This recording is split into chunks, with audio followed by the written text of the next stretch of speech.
Hi, I'm Robert Shelide, Chief of Police for Shelby Township Police Department, and welcome to Straight Talk. We've got a great program for you today. I have guest Mr. Jim Santilli, Chief Executive Officer for the Transportation Improvement Association of Michigan. Hi, Jim. Welcome to the program. Hi, Chief. Thanks for having me. I'm glad to have you. Deputy Chief Mark Coyle, you've been a frequent guest. It's always a pleasure. Thanks for coming on, Mark. We appreciate it. Jim, you have some very special legislation that you're working on. You've partnered with one of the lawmakers out of Troy. First of all, who's the lawmaker you're partnering up with? It's Representative Howerlack, but we also have additional co-sponsors on board, both Democrats and Republicans, so it is a bipartisan effort. Obviously, distracted driving is an issue. The issue we have right now here in the state of Michigan is the current law is specific to texting, so it makes it very difficult to enforce. For example, if a law enforcement officer stops a vehicle, oftentimes they walk up, they tell the driver, I saw you texting. You know, they may write a citation for texting. It goes to court, and depending on the jurisdiction, sometimes the judge or magistrate will ask the officer, can you prove they were texting? Well, obviously they can't ask for the phone unless there was a criminal incident or criminal investigation underway. So oftentimes those citations are thrown out of court. So really what this legislation would do is not be specific to texting. It would basically say anyone who has a phone in their hand or a portable electronic device could be stopped. So it wouldn't matter if they're texting, doing social media updates, emailing, dialing a phone number, anything really that's taken their eyes off the road, hands off the wheel. So basically it's a hands-free bill. What about eating a hamburger? Does that cover that, the legislation? No, this is just covering specifically portable electronic devices. Okay, I understand. I want to have to tell you, when I drive into work, there's these big billboards on M59, and they say number of deaths for the year.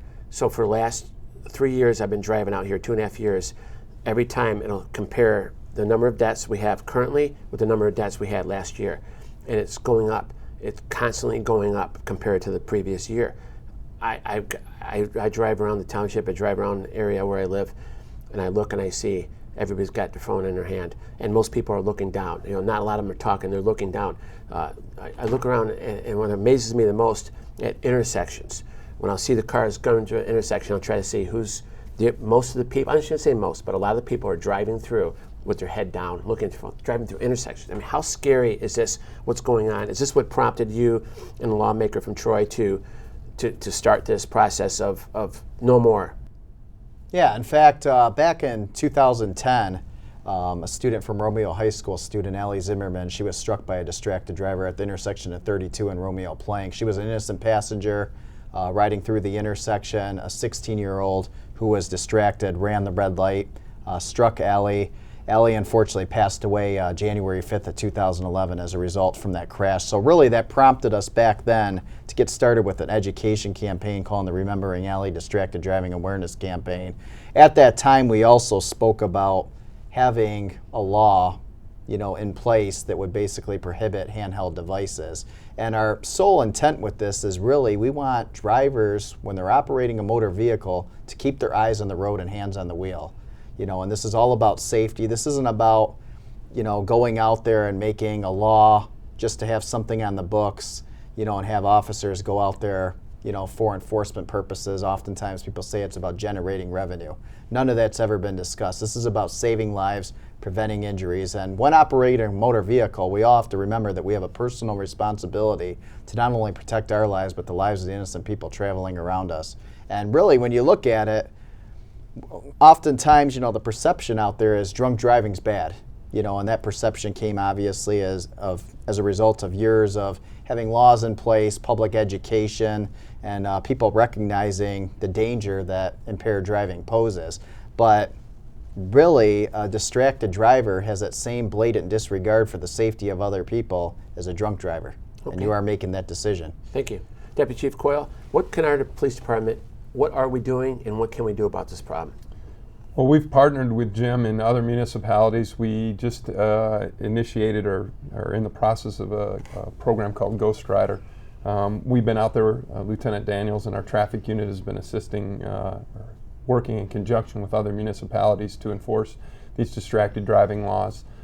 We're unique. We do have a distracted driving ordinance in our township already that we can enforce. So, and it does kind of entail some of those issues that you were talking about, eating, putting on makeup, anything that takes your eyes off the road. we had talked, Jim and I, about 2 years ago about the importance of this. I think what we've done as a society is lost focus of what really matters.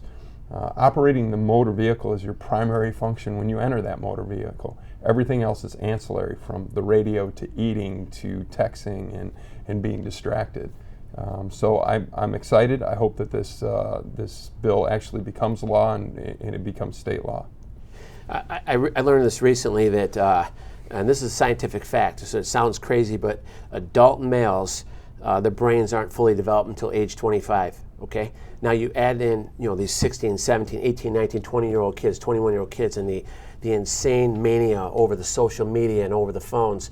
Now you give them the keys to the car and you have them driving around, and going back to one of your seminars I saw, I think it was 2 seminars ago, you had a state police lieutenant come out and talk about the number, the volume of distracted driving.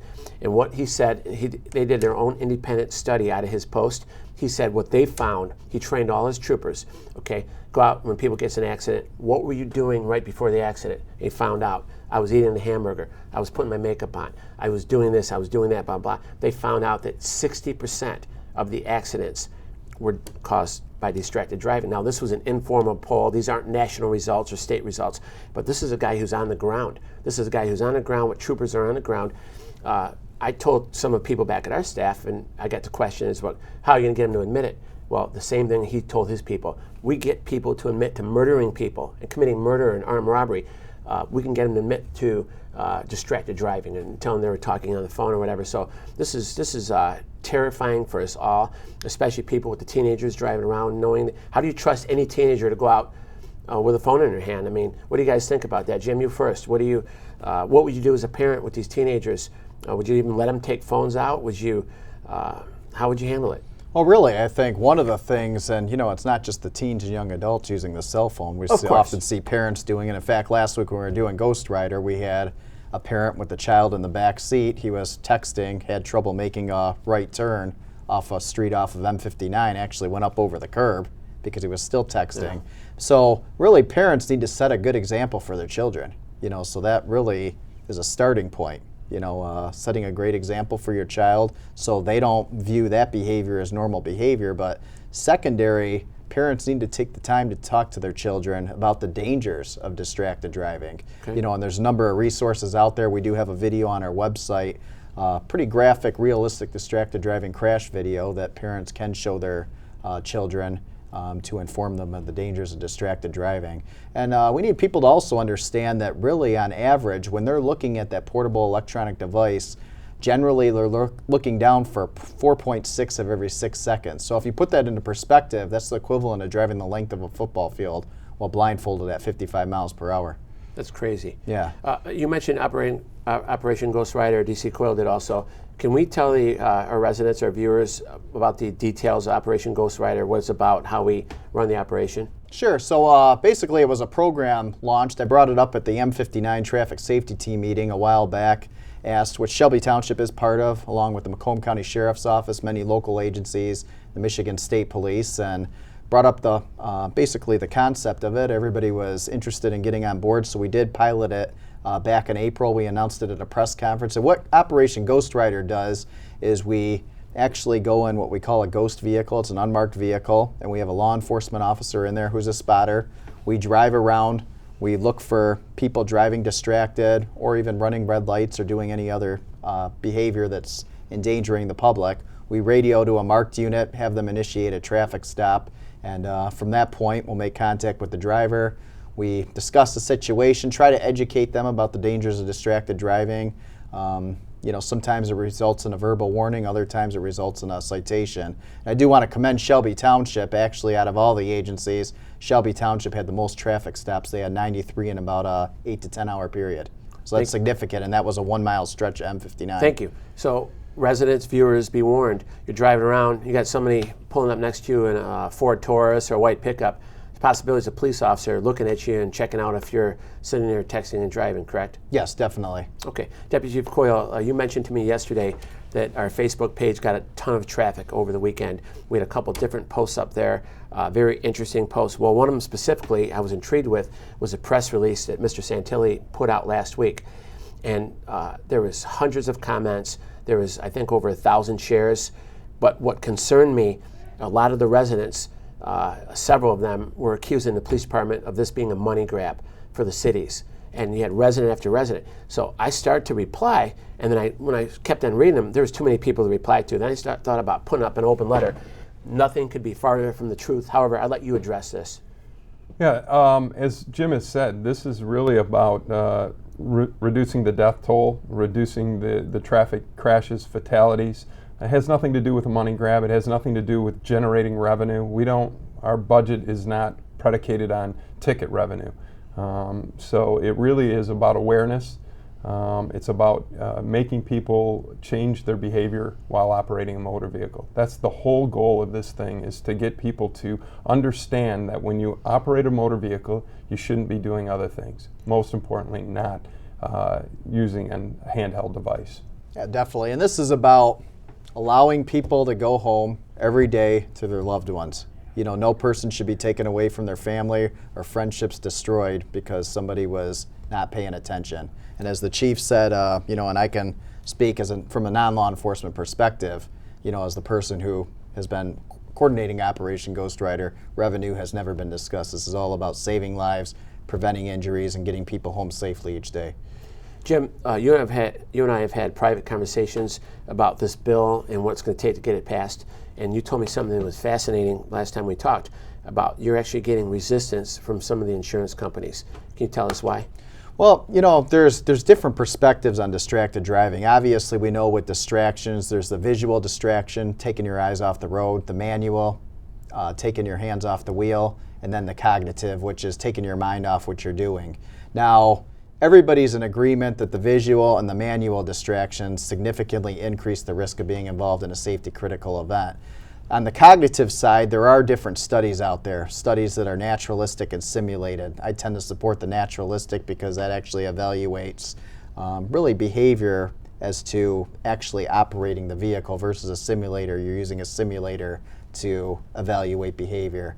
The National Highway Traffic Safety Administration years ago actually funded a study through the Virginia Tech Transportation Institute, and what they found on the cognitive side was talking on a cell phone, whether handheld or hands-free, did not significantly increase your risk of being involved in a traffic crash. However, the visual, manual subtasks significantly increase the risk of being involved in a safety critical event. But hands-free, we're pushing for that because obviously that's where people are engaging in those visual, manual subtasks, as well as holding the phone up to your ear. That's also basically taking away your vision from the side perspective.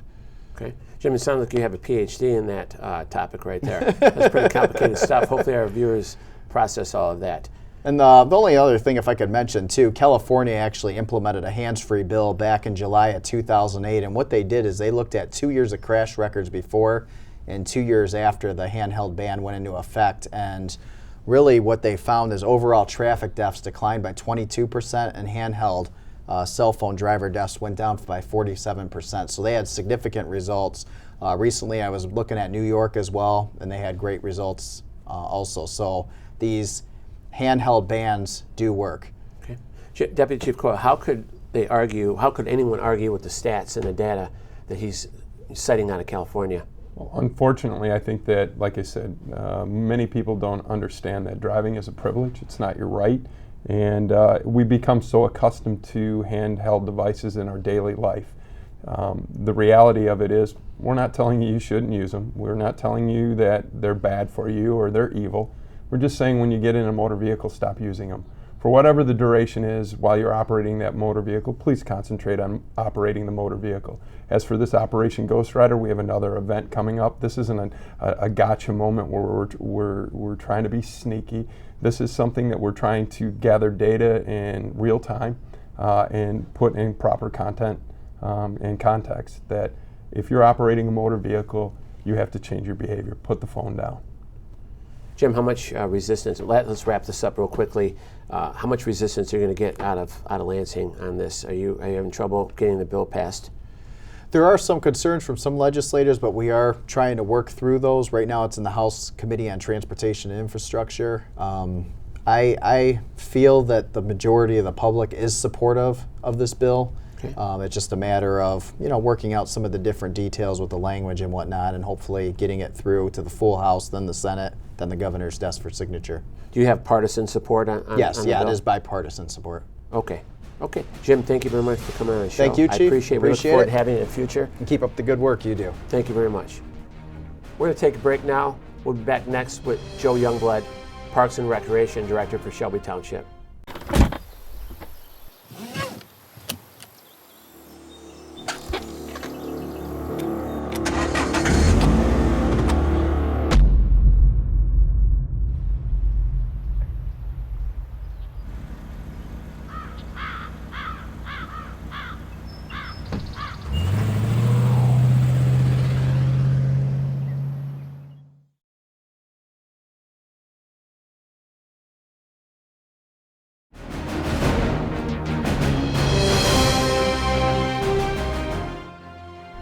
Welcome back to Straight Talk. Our next guest is Mr. Joe Youngblood, Parks and Recs Director for Shelby Township. Joe, welcome to the show. Chief, thanks for having me Thank on. you very much. Joe, how long have you been with the township? I've been with Shelby Township since 1995. Okay. So I'm getting old officially. 22 years. How long have you been the 22 Director years. of the Parks and Recs? Approximately the last 8 years. Okay, so you've been around for a while. You Yeah. know the township very well. Prior to that, Chief, I was doing the sports end of it, recreation coordinator. So I've kind of, and actually just going back a little bit, when I was in high school at Utica Eisenhower and then up at school at Central Michigan, I worked during the summer at Shelby Parks and Rec. So I've been a Shelby resident my whole life.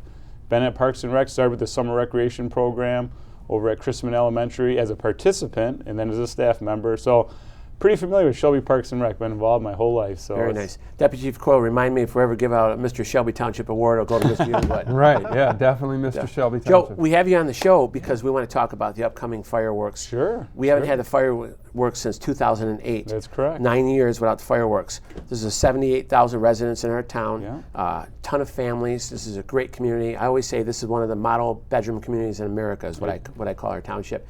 So let me start with the questioning. Sure. Were you the Director of the Parks and Recs when we had our last fireworks? I was not. Okay. We had Dave Moore was the former director, Okay. and I was assistant director at the time, deputy director, the last fireworks. So I was there that evening. What a huge turnout we had. I know Deputy Chief Coyle was there. It was extremely large turnout. Fortunately, we had, with the police staff we had and the fire staff we had to help control the crowd. Fortunately, we have a great police and fire staff to do that. But the crowd was amazing, and people love the show. People love fireworks. Yep. No Okay. doubt about it. So this is going to be kind of interesting for you, a little bit challenging. This is the first time that you're in charge. You've been involved in the planning stages from day one on this. Do you feel any stress or pressure with this, or? Well, like all of our events, Chief, we try to provide a great quality of service to our Shelby Township residents. Anytime you have a new program like this, and this is a large undertaking because we're going to have people coming from all over Macomb County. Fireworks draw people from all over the place.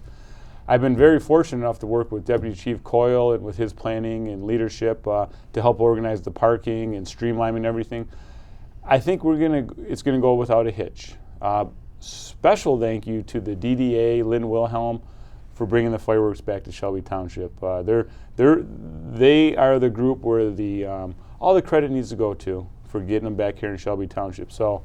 Looking forward to a great night. I know it starts at the Packard Proving Ground. People will be there tailgating, having a good time, and then heading over to Ford Field to watch the show. So we're looking forward to it. Thank you, Joe. Deputy Chief Coyle, you had some concerns about this from the beginning about the location.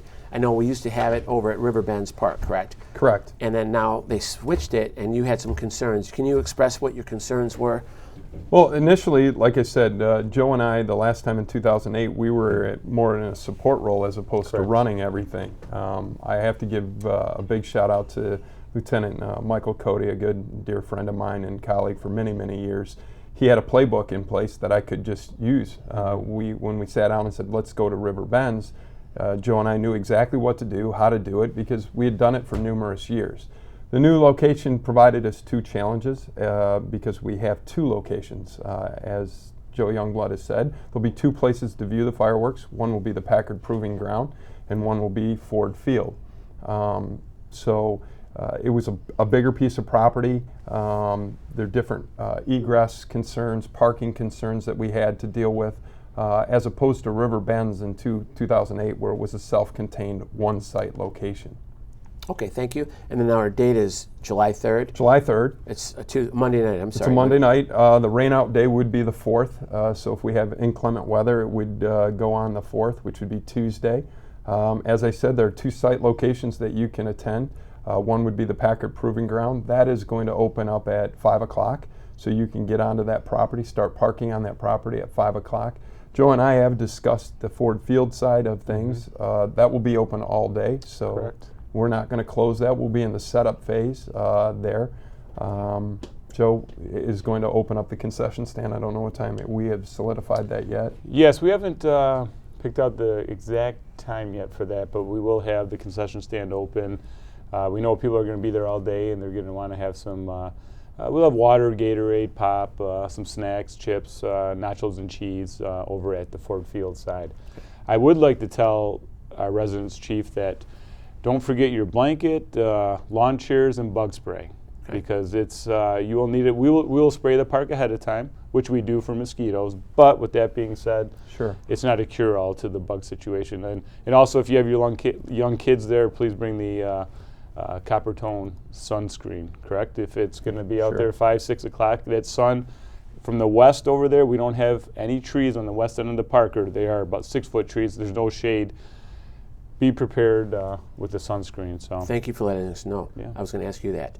Joe, about how many portable bathrooms do you have to provide for an event like this? Well, we've been in contacts with Gary from Pot of Gold. That's our go-to guy for the Porta-Johns, and we'll probably get about 15 to 20 Porta-Johns out there. We also have permanent restaurants at Ford Field.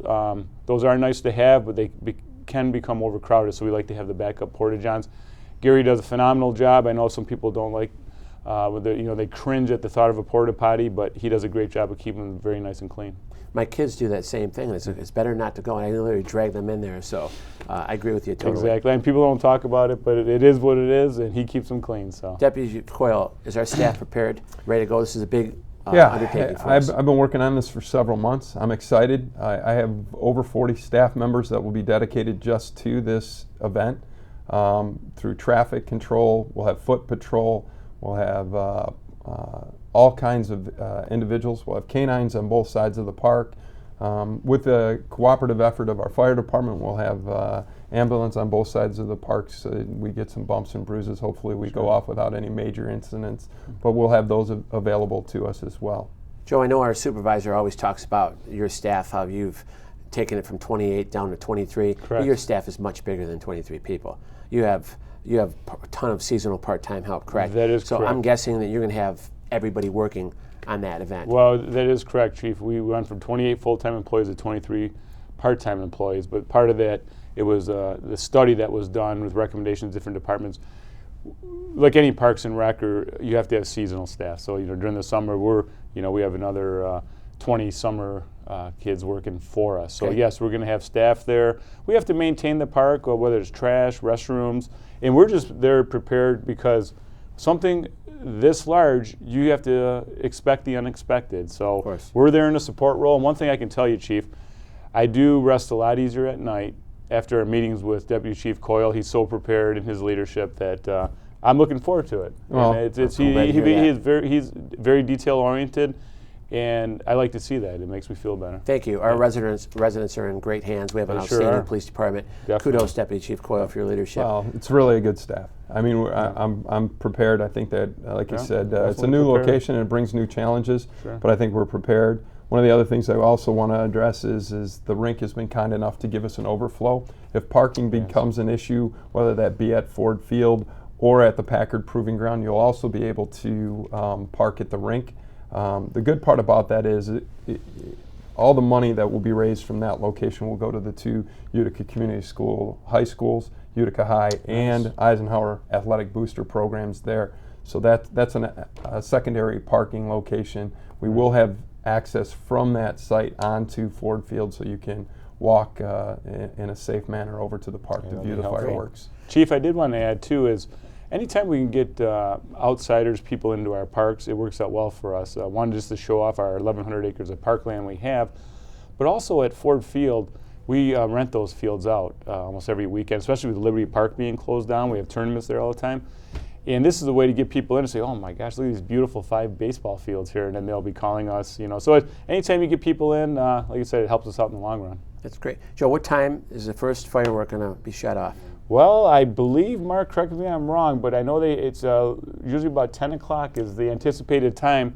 And sometimes it depends on, the evening, if it's cloudy or not cloudy, depending on how it gets dark. But I think they're anticipating around 10 o'clock p.m. Yeah, correct. 10:05 is launch 10:05, time right okay. now. Okay. A lot will depend on the fire department and the fireworks company coordinating that on that day. Sure. As Joe has said, weather's always an issue. Wind is probably our biggest concern. Wind, but 10 o'clock is launch time. How long will the fireworks go off for?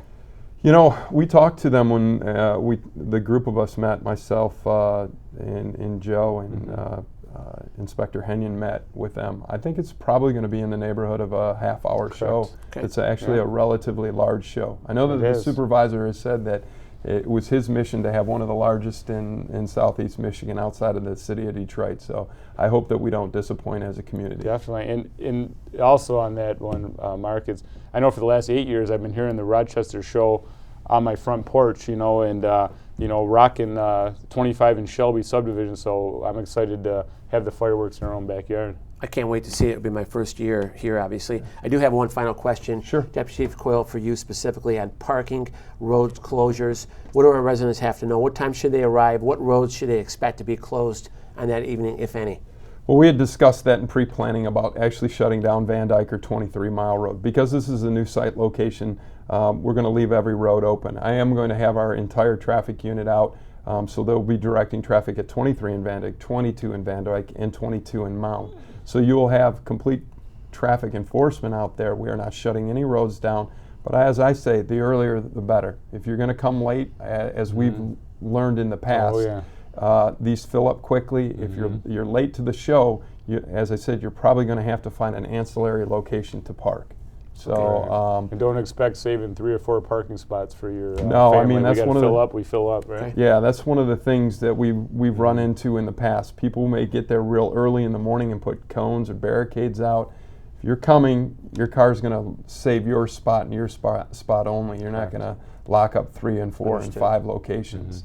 One of the other incidents that we've had, Joe and I discussed in our pre-planning is that families get there, but maybe the father or the mother has to work, and we've shut that park down. Understand, if the park gets shut down, we are at capacity. We cannot let any more motor vehicles in.